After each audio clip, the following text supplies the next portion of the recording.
Hi అండి, నేను మీ Tejashri. Welcome to Teja square. ఏంటబ్బా ఈరోజు ఇటుక పెడ్డని చూపిస్తుంది, అది కూడా దంచుతుంది అనుకుంటున్నారా? ఏం లేదండి, పీతాంబరి పౌడర్ మనం ఇంట్లోనే చేసుకోవచ్చని ఒకటే చూపిస్తున్నారు కదండి. మనం కూడా ఎందుకు ట్రై చేయకూడదని, ఒకసారి ట్రై చేస్తే మన డౌట్ కూడా క్లియర్ అయిపోతుందని ఇలా ట్రై చేస్తున్నానండి. దానికోసం ఒక ఇటుక పెడ్డను తీసుకుని బాగా మెత్తగా నూరుకుని ఏదైనా ఒక పాత జల్లెడ బుట్టలో ఇలా జల్లించుకోవాలండి, మెత్తటి పౌడర్ లాగా. దాని తర్వాత ఒక 1 స్పూన్ వరకు సర్ఫ్ వేసుకుంటున్నానండి. నేను చాలా ఎక్కువ వేసినట్టు మీకు కనిపించింది, కానీ నేను 1 స్పూన్ వరకే వేసుకున్నానండి.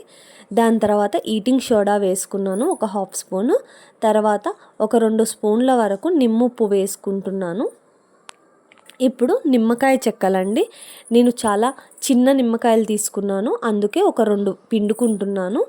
ఇప్పుడు ఇవన్నీ బాగా కలిసే వరకు బాగా కలుపుకోవాలండి. ఈ పౌడర్ని ఏదైనా ఒక బాక్స్లో స్టోర్ చేసుకుంటే చాలా రోజుల వరకే ఉంటుందండి. అసలు ఇంత కష్టపడాలా, చింతపండుతో రుద్దినా సరిపోతుంది కదా అనుకుంటారు, కానీ చింతపండుతో రుద్దిన కాసేపు బాగుంటుంది, కానీ తర్వాత మరకలు పడుతుందండి. అందుకే నేను ఈ పౌడర్ని ట్రై చేస్తున్నాను. ఇది మా ఇంట్లో ఉన్న ఒక పాత రాగి చెంబండి.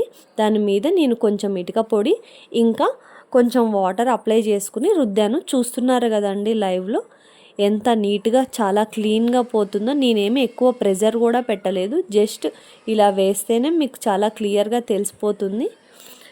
ఇలా క్లీన్ చేసుకుని వాటర్తో క్లీన్ చేశానండి. చూస్తున్నారు కదా లైవ్లో ఎంత క్లీన్గా వచ్చిందో.